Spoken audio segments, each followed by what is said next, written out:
بسم اللہ الرحمن الرحیم۔ السلام علیکم۔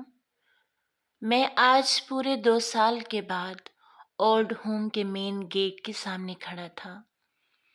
پچھلے 2 سالوں میں ایک بار بھی مجھے خیال نہیں آیا تھا کہ میری جنت یعنی میری ماں جو مجھے دیکھ دیکھ کر جیتی تھی یہاں کس حال میں ہے۔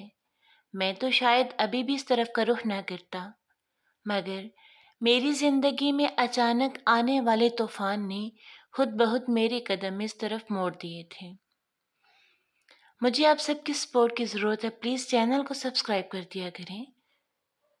میں اپنے والدین کا اکلوتا بیٹا ہوں۔ میرے والد اسکول ٹیچر تھے اور بہت نرم مزاج آدمی تھے، جبکہ میری والدہ ایک گھریلو خاتون تھیں۔ میں شروع سے ہی اکلوتا ہونے کے باعث لاڈلا تھا اور اکثر اس لاڈ پیار کا ناجائز فائدہ اٹھاتا۔ میرے والد اگر مجھے کبھی ڈانٹ دیتے تو ماں فوراً میری حمایت میں آگے آ جاتی اور اکثر میری غلطیوں کو چھپا لیتی۔ پیار تو ابا بھی بہت کرتے تھے، مگر وہ میری کوتاہیوں پر مجھے سرزنش کرتے رہتے۔ میں پڑھائی میں ذرا کم ہی دلچسپی لیتا تھا اور یہی بات ابا کو پسند نہیں تھی۔ وہ مجھے اپنی طرح بنانا چاہتے تھے، مگر میں بامشکل میٹرک ہی کر پایا۔ تب تک ابا بھی اپنی جاب سے ریٹائر ہو چکے تھے۔ ریٹائرمنٹ کے وقت جو انہیں رقم ملی وہ انہوں نے میرے نام بینک میں رکھ دی۔ چلو تعلیم نہیں ہے اس لیے ملازمت تو نہیں مل سکتی، تو اس رقم سے کوئی کاروبار کروا دیں گے۔ میں اب تعلیم کو خیر بات تو کہہ ہی چکا تھا تو فارغ ہی تھا، بالکل زیادہ تر دوستوں کے ساتھ باہر ہی رہتا۔ ابا اس بات پر مجھے کچھ کہنا چاہتے تو اماں کہہ دیتی کہ ابھی بچہ ہے، ٹھیک ہو جائے گا، ذمہ داری پڑے گی تو سنبھل جائے گا۔ ابا خاموش ہو جاتے۔ اب اماں کو میرے سر پر صحرا سجانے کی فکر ہوئی تو انہوں نے اپنے رشتہ داروں میں لڑکیاں دیکھنا شروع کی، مگر انہیں کوئی بھی لڑکی پسند نہ آتی، کیونکہ انہیں اپنے ہیرے جیسے بیٹے کے لیے کوئی چاند جیسی لڑکی چاہیے تھی، جیسا کہ ہے ماں کا خواب ہوتا ہے۔ ان کی یہ مشکل بھی میں نے حل کر دی، کیونکہ مجھے اپنی خالہ کی بیٹی سجل پسند تھی۔ وہ بہت نکچڑی اور مغرور سی تھی، سب کا یہی خیال تھا، جبکہ میرے خیال میں جتنے وہ خوبصورت تھی اس لحاظ سے یہ سب اس پر جچتا تھا۔ پہلے تو اماں نے انکار کیا، جبکہ ابا تو اچھے خاصے برہم ہوئے، مگر میرے اصرار پر اماں تو مان گئیں اور ابا کو بھی انہوں نے منا کر دم لیا تھا۔ میری شادی کی تیاری شروع ہوئی تو بینک میں موجود کچھ رقم نکلوا کر شادی کے انتظامات کیے گئے اور سجل میری دلہن بنی میرے گھر آ گئی۔ شادی کی کچھ دن تک تو سب ٹھیک رہا، مگر پھر آہستہ آہستہ سجل نے اپنا رنگ دکھانا شروع کیا۔ وہ گھر کے کسی کام کو ہاتھ نہ لگاتی، سارا کام اماں ہی کرتی۔ ان ساس بہو کے معاملات میں نے کبھی دخل اندازی نہ کی اور نہ ہی اماں نے کبھی سجل کو کچھ کہا، مگر سجل کو پھر بھی اماں اور ابا دونوں سے شکایت رہتی۔ وہ ہر روز کوئی نہ کوئی شکایت لیے منہ پھلائے بیٹھی ہوتی اور میں بھی اسے ہی حق بجانب سمجھتا۔ شادی کے 1 سال بعد اللہ نے مجھے 2 جڑواں بیٹوں سے نوازا۔ ہم سب بہت خوش تھے۔ اب اماں کی ذمہ داریاں اور کام کا بوجھ بڑھ گیا اور سجل کے نخرے بھی۔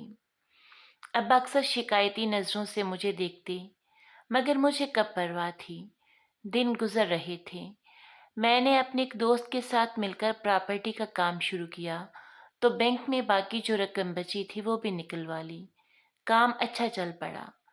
تبھی ابا کی طبیعت اکثر خراب رہنے لگی، ان کا بی پی ہائی رہنے لگا۔ اماں ان کا بھی خیال رکھتی، بچوں کو دیکھنا، گھر بر کا نظام، وہ تھک جاتی۔ سجل اپنی ہی زندگی میں مست تھی۔ میں نے گھر کے کاموں کے لیے ایک ملازمہ رکھ دی۔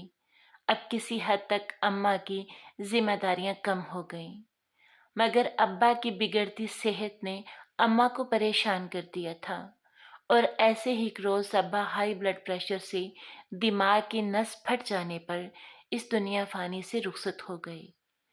اماں بھی پہلے سے کافی کمزور ہو گئیں، بچے بھی بڑے ہو رہے تھے، اب گھر کا زیادہ کام ملازمہ پر تھا۔ جبکہ اماں زیادہ تر اپنے کمرے میں رہتیں، مگر سجل کو ان کا وجود کھٹکتا۔ وہ کوئی نہ کوئی بہانہ بنا کر ان سے لڑائی کرتی اور انہیں خوب باتیں سناتی، جبکہ میں آج بھی خاموش تماشائی ہی تھا، بلکہ یوں کہہ لیں کہ میں اب بھی بیوی کی ہی طرفداری کرتا۔ اب یہ روز روز کی چیخ بڑھتی جا رہی تھی۔ اماں سے کچھ کہتا تو وہ آنکھوں میں آنسو لیے بس خاموشی سے مجھے دیکھتی رہتی، مگر کہتی کچھ بھی نہ تھیں، اور میں سمجھتا شاید ان کے پاس کچھ کہنے کے لیے ہے ہی نہیں، اور سجل جو بھی کہتی ہے نا، وہ ٹھیک ہی کہتی ہے۔ میرا کاروبار خوب چل رہا تھا، پیسے کی ریل پیل ہو گئی، میری فیملی میں ایک اور فرد کا اضافہ ہو چکا تھا، یعنی میری بیٹی۔ ایک دن میں باہر سے تھکا ہارا گھر آیا تو سجل نے میری ماں کے خلاف ایک محاذ کھول رکھا تھا۔ میں بھی اب سب سے تنگ آ چکا تھا۔ مجھے اب بھی ہمیشہ کی طرح اپنی بیوی کی باتیں ہی صحیح لگیں، اور اگلے ہی دن میں اماں کو اولڈ ہوم چھوڑ آیا، تاکہ اماں وہاں سکون سے رہے اور ہم اپنے گھر میں سکون سے۔ مگر یہ میری کم عقلی تھی۔ اس کا احساس مجھے بہت بعد میں جا کر ہوا، جب اچانک میرے کاروبار میں زوال آنا شروع ہوا۔ میرے بیٹے کی چھت سے گرنے سے ٹانگ ٹوٹ گئی، کیونکہ اب ان کا خیال رکھنے والی میری ماں جو نہیں تھی، اور ان کی اپنی ماں یعنی سجل، اس کو کب فکر تھی۔ میں بھی انہی پریشانیوں میں ایسا گھرا کہ اماں کو بالکل ہی بھول گیا کہ وہ کس حال میں ہوں گی۔ وہ تو مجھے دیکھ کر جیتی تھی، میرے بچوں میں ان کی جان تھی، مگر میں اتنا خود غرض کیوں ہو گیا تھا۔ ایک دن ایک متنازع پراپرٹی پر مجھ پر کیس ہو گیا۔ مخالف پارٹی خاصی تگڑی تھی، میری تمام جمع پونجی اسی کیس پر لگ گئی۔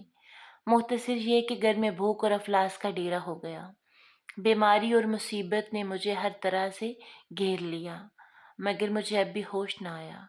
آنکھیں تو تب کھلی جب ایک دن ابا کے ایک دوست ہمارے گھر آئے اور میرے گھر کے حالات اور مجھے دیکھ کر کہنے لگے، بیٹا مجھے غلط مت سمجھنا، مگر تمہارا بھلا اسی میں ہے کہ اپنی ماں کو واپس گھر لے آؤ۔ ماں روٹھ جائے تو ایسے ہی بربادی مقدر بن جاتی ہے۔ تمہاری تو دعائیں دینے والی ہستی ابھی زندہ ہے، تو پھر تمہارا مقدر کیوں سو گیا ہے؟ جاؤ اور اپنی ماں کو منا کر لے آؤ۔ میں نے چونک کر انہیں دیکھا، مجھے اپنا آپ کس قدر چھوٹا محسوس ہوا۔ میں اسی وقت اٹھا اور اس اولڈ ہوم پہنچ گیا، جہاں میری ماں 2 سال سے میری راہ دیکھ رہی تھی۔ میں گناہ گار تھا، اور جو گناہ مجھ سے سرزد ہوا تھا وہ ناقابل معافی تھا، مگر سامنے بھی ماں تھی نا۔ پہلے تو اماں کو یقین ہی نہ آیا کہ میں آیا ہوں ان کے پاس۔ ان کی آنکھوں سے آنسو بہہ رہے تھے۔ میری حالت دیکھ کر تڑپ کر مجھے سینے سے لگا لیا۔ میں بھی پھوٹ پھوٹ کر رو دیا اور ان کے قدموں میں بیٹھ گیا۔ وہ بھی میرے ساتھ زمین پر ہی بیٹھ گئیں۔ دیکھنے والوں نے یہ منظر دیکھا۔ اماں، آپ کا بدبخت بیٹا اب تھک گیا ہے۔ میں ہاتھ جوڑے اس قدر ہی کہہ پایا کہ اماں نے بات بیچ میں ہی اچک لی۔ ارے بدبخت ہوں تیرے دشمن، تو کیوں بدبخت ہونے لگا؟ یہ میری اماں کے الفاظ تھے۔ اماں گھر چلے نا۔ میں یہ الفاظ کس طرح کہہ پایا یہ میں ہی جانتا تھا، اور اماں وہ تو شاید میرے لوٹنے کا ہی انتظار کر رہی تھیں۔ میرا ہاتھ پکڑ کر بھرائی ہوئی آواز میں بولی، بیٹا میں تو 2 سال سے گھر جانے کے لیے ترس رہی تھی، تو نے ہی ذرا دیر کر دی۔ مائیں تو ایسی ہی ہوتی ہیں، اور میری ماں تو شروع سے ہی میری غلطیوں اور کوتاہیوں کو چھپاتی آئی تھی۔ اور اس طرح میں اپنی جنت کو لیے گھر کی طرف روانہ ہوا تھا، اور پھر وقت نے ثابت کیا کہ ماں کی دعائیں تقدیر بدلتی ہیں۔ میرے گھر میں ایک بار پھر خوشحالی اور خوشیاں لوٹ آئی تھیں۔ اب سجل بھی بدل چکی تھی۔ میری سب بیٹوں سے گزارش ہے کہ بیویوں کو ان کا مقام ضرور دیں، مگر ان کے کہنے میں آ کر اپنے والدین کا مقام نہ بھول جائیں۔